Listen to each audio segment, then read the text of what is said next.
Hello everybody, so today I'm going to be making a video about my feeding tube and my feeding tube journey and awareness just in general about it.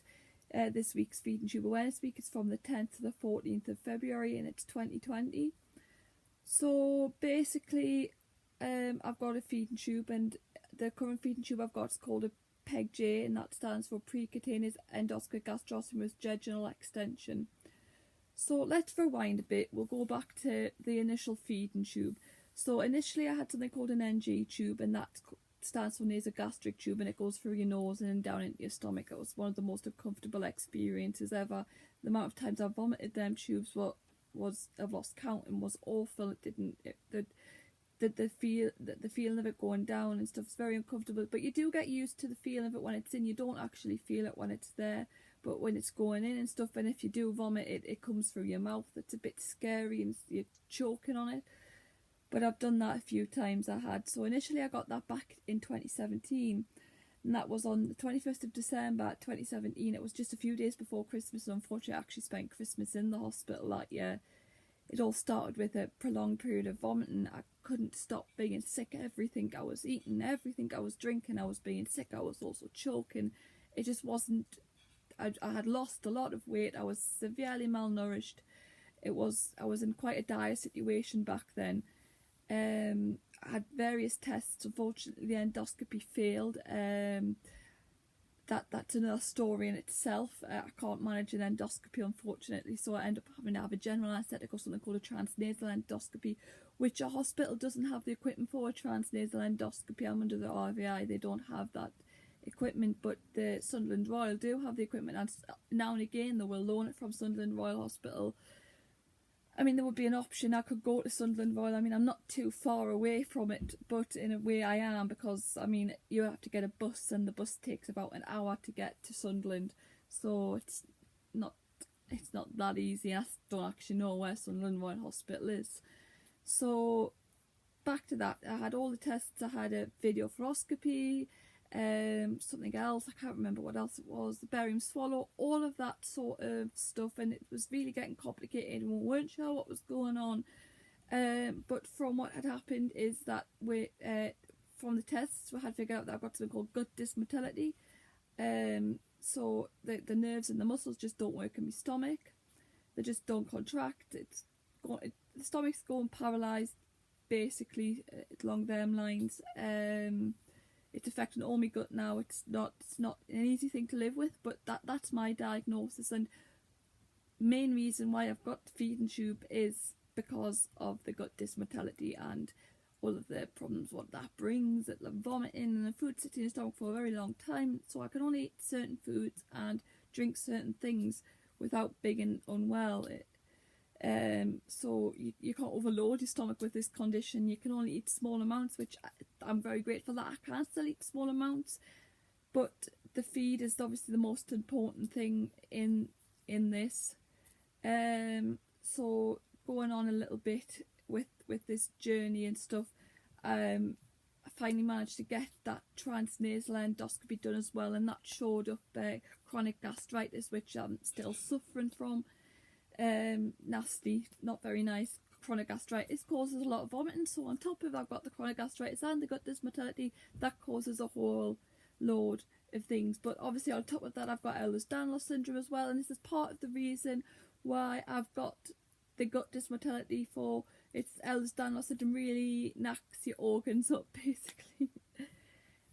So we'll come to a discussion where it would be easier if I went with a PEG. So I had that discussion with my consultant, and we knew it was going to be easier and a longer term option. So we went on with getting on with the PEG. So I ended up getting that PEG in the 25th of April 2019, and that served as well. That was good. I was happy with the PEG. It was going really, really well. I was having bolus feeds at that point. It's a feed where you just hold a syringe and you take a 40 sip into that. That was going well for a little while. Well, for long enough, it was going well and stuff. So, and yes, fun fact, I name all my tubes. So I had Patrick as the PEG for a long time. It felt like a long time. It probably wasn't that long, but I did have Patrick for a while. I had but complications started occurring towards the middle of last year, where I was starting to feel very, very sick with the feeds. I was starting to vomit, getting the vomiting symptoms, really bad vomiting symptoms back again. The nausea was unbelievable. I just was not managing the feed how I should have been. We changed feeds, we tried everything else. Discussed things with the consultant again, where we come up with a better idea where we'll go with the Peg J. So the Peg J is what I've currently got, and I got that at the end of last year. I got it on the 9th of October 2019. So, sorry, and I beg your pardon, I didn't get the Peg in 2019, I got that in 2018. That's a complete mistake. I'm sorry, 2018, that was 25th April 2018, that's the date, was the day before my 19th birthday, fun fact. So I've been dealing with this feeding tube for a little while now. I'm going to be 21 this year. I'm getting more sensible with it and stuff, you know, starting to learn how to live with it, because it's the thing I'm going to have for the rest of my life. It's not something that's going to be taken away, unfortunately. But this Peg J is really working out very well. So that's how things have gone for me with the feeding tube. I'm currently with this Peg J. So we'll talk about that now, because that's what I'm currently got. So we'll make awareness of that. So he's called Mike. Called Mike. He's Mickey Tube. So in turn we called him Mike because, you know, the Mickey Tube. And he's got his name on there. Mike's on there. You probably can't see it, but it was easy. I thought I'll call him Mike. So yeah, this is my feeding tube. There it goes into my stomach, and it's threaded through into the jejunal as well. So I'm fed into the jejunal and not into my stomach anymore. So there's two ports here. Don't know if you can see it, but this is the jejunal port where feeds and medications go through, and this port is the gastric port where I vent my stomach. So any excess stomach acid, anything what's just not going good in my stomach, I vent from that side of the tube. So basically that's the Peg J, and that's Mike. So that's how the tube works. I have a feed for 16 hours a day. I'm not currently on my feed at the moment, but I will be. And I use a pump. It's a pump feed, so it's over 16 hours. So this is the pump use. It's a Nutricia pump. You set it up with a given set, etc. with this, and you set it all up. But basically that's the pump. And this is the feed I'm on, and that's connected to the pump, and it's going into my jejunal. That's how I'm fed over 16 hours a day. It's 2 bottles, well, 1.5 bottles, so I have equivalent to 2 of these a day. And another thing is, these are the enteral syringes we use. This is a big one. This is a 60ml one. You flush the tube with that before you feed, after you feed, before and after you feed, before you give medications, after you give medications, etc. There is a smaller tube syringe, smaller syringe there as well. That's the 10ml. That's how they come in a packet like that. And there's an even smaller one. That's a 5ml syringe. So that's the syringes and stuff. That's how you give the medication as well as the flushes.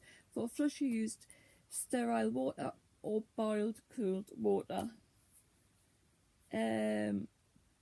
Also occasionally I will do a bag of water to keep me fluid up. If I'm on a very bad time with fluid intake as well, we can also run water through the tube as well. So I hope everybody's understanding how this is for me and how this helps me so much, because without this feeding tube I wouldn't be where I'm at today. I'm a healthy weight. It's saved my life from the day I got the feeding tube. I don't regret any of this journey. Some of it's been tough and it's been hard to get used to, but it's thanks to God that I'm here healthy and getting stronger thanks to the feeding tube. I've got obviously a lot of complications going on with my health, but you know, I'm here and I'm happy as I can be. So please everybody, feel free to share this video and make awareness. I would really appreciate it if this could get shared a lot. It's important to me.